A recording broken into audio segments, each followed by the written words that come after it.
would the world look like if we prioritized our plates? I mean, we, us, as young people both in this room and around the globe.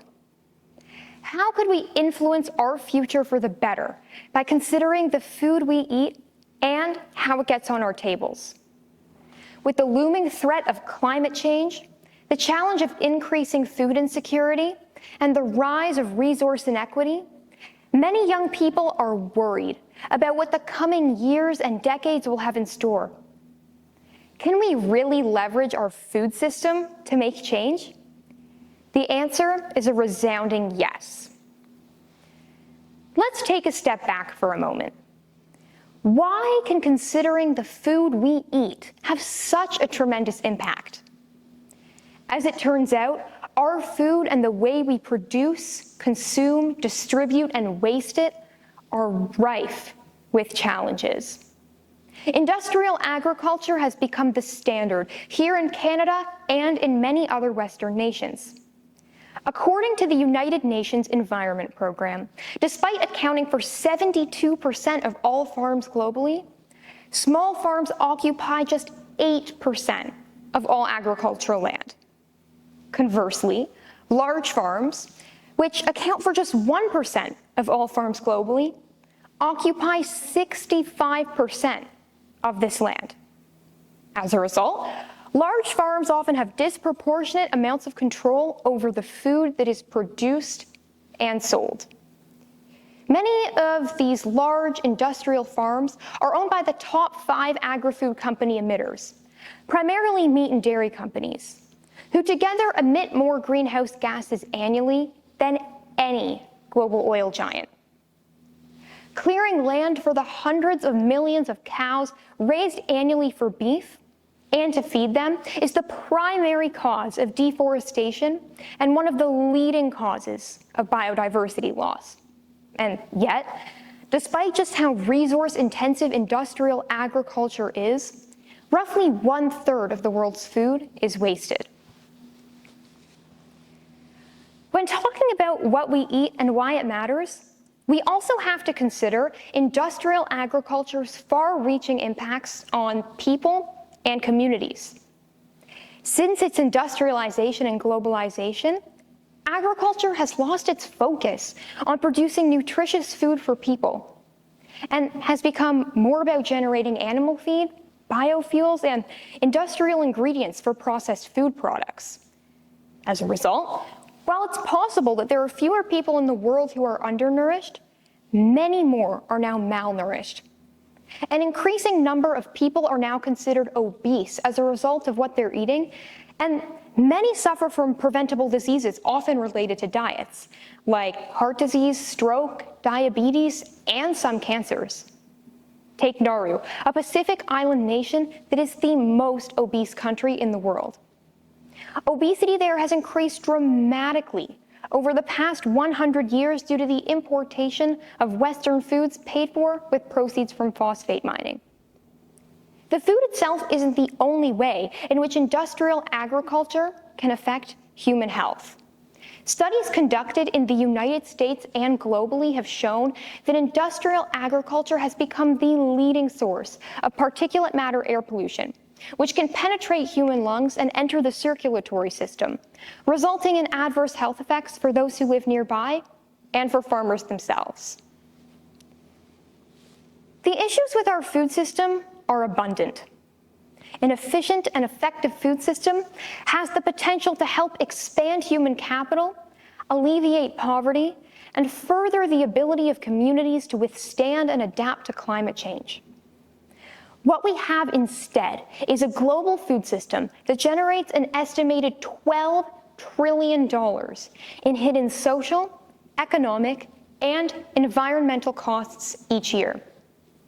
Considering these immense consequences, it's clear that a change in the way we think about our food is needed. Working collaboratively to innovate in food is one of the most powerful ways for us to shape our collective future. By rethinking the way we produce and sell our food, we can revolutionize our relationship with what we eat and create a more resilient world in the process. Young people can and should be at the forefront of this change. Consider what it means to be a young person in the world today. Across continents and cultures, the experiences of young people differ vastly from each other, but share certain key commonalities that are crucial to rethinking our global food system. First, there are a lot of young people in the world today. In fact, there are more than ever before. Those between the ages of 15 and 24 account for 16% of the world's population. And food systems are already the largest employer of youth globally. This means that there are many young people working directly to grow and produce food, either for their families or for industry. Yet, for youth in developing countries or rural areas, where reliance on agriculture is at its highest, food systems often do not provide decent work or dignified livelihoods. By ensuring stakeholders work with young people to give them the tools they need to thrive in their agricultural endeavors and innovate in the process, such as education, mentorships, and skill development, we can ensure that young people have the strongest say in shaping the food systems we need for both today and the future. Second, young people care about their futures. When there's a cause that matters to them, they will get involved. Consider the global climate strike movement, which saw millions of young people from around the world take a stand against climate degradation. Many young people advocate for environmental protection because they see humanity at a crossroads. They know their futures will be influenced by the trajectory taken on this issue. Either sufficient action is taken to address climate change or not. In the event of the latter, many young people see their futures to be at stake. The issues posed by our food system span across not only climate change, but poverty, inhumane treatment of animals, community challenges, and more. By not only making young people aware of this issue, but conveying the message that they are stakeholders in it, their desire to find solutions can be applied here as well. But with all of this in mind, why aren't we seeing young people become involved in advocating for food system transformation? Well, there may not always be enough concrete opportunities for them to learn about the issue or begin their path to involvement. In 2022, I attended the United Nations Biodiversity Conference, or COP15, in Montreal. My goal heading into the conference on day one was to advocate for food system transformation and youth involvement in the process, as I'm doing right now. But as one of the youngest delegates there, I often found it difficult to engage meaningfully with stakeholders and make my mark. It is therefore important that any opportunity for young people in this space must allow them to fully contribute to whatever task is at hand. However, even though we may not be seeing young people push for change in our global food system, that doesn't mean it's not happening. Not only are young people a passionate, fast-growing demographic with a stake in the future of food, some of them know it and are taking action to shift production and societal awareness.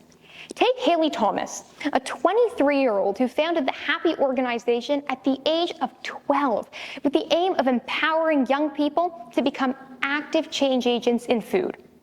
She has successfully achieved this by giving thousands of kids across the United States firsthand experience in preparing their food. Even with this incredible example of a young person leading the way in food system transformation, the change isn't happening at a large enough scale, at a fast enough pace. Here's how I believe we should ensure young people become involved in creating better food systems for all. Step 1, education, where it all begins. Schools around the world must provide education on food systems and associated issues in accordance with the economic and cultural characteristics of the school's region. Schools must provide education on agriculture, nutrition, sustainable food systems, and related issues, while fostering awareness of the challenges and opportunities in this space. Schools should also highlight emerging food technologies, such as, for example, cultivated meat as potential rewarding career opportunities for students. This is the most comprehensive way to reach as many young people of all ages and backgrounds as possible. Step 2, mentorship and skill development. Once young people are made aware of the issues facing our global food system, support must be in place to help them learn more if they so choose. Mentorship programs such as internships or other training opportunities that connect young people with experienced professionals in food system advancement-related spaces is crucial to developing their knowledge and experience. Companies can play an active role in the establishment of such programs. And step 3, active youth engagement. At this point, it's time to actively engage young people in the process of transforming our food systems.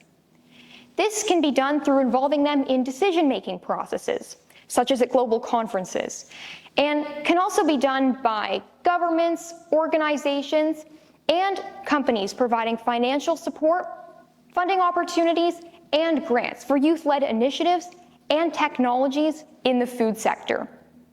Youth can also become further involved when collaboration is facilitated among youth organizations, research institutions, government agencies, and NGOs working in the food system sector. These entities should aim to foster opportunities where young people can connect, share ideas, and collaborate on projects that drive food system transformation. So, to youth everywhere, just know this. The way we make our food is flawed, and as it stands, we will be the ones inheriting the consequences. But it doesn't have to be that way. We can prioritize our plates, and we don't have to wait.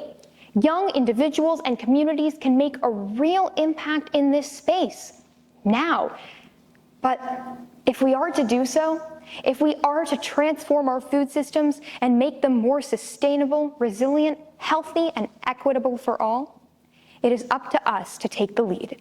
Thank you.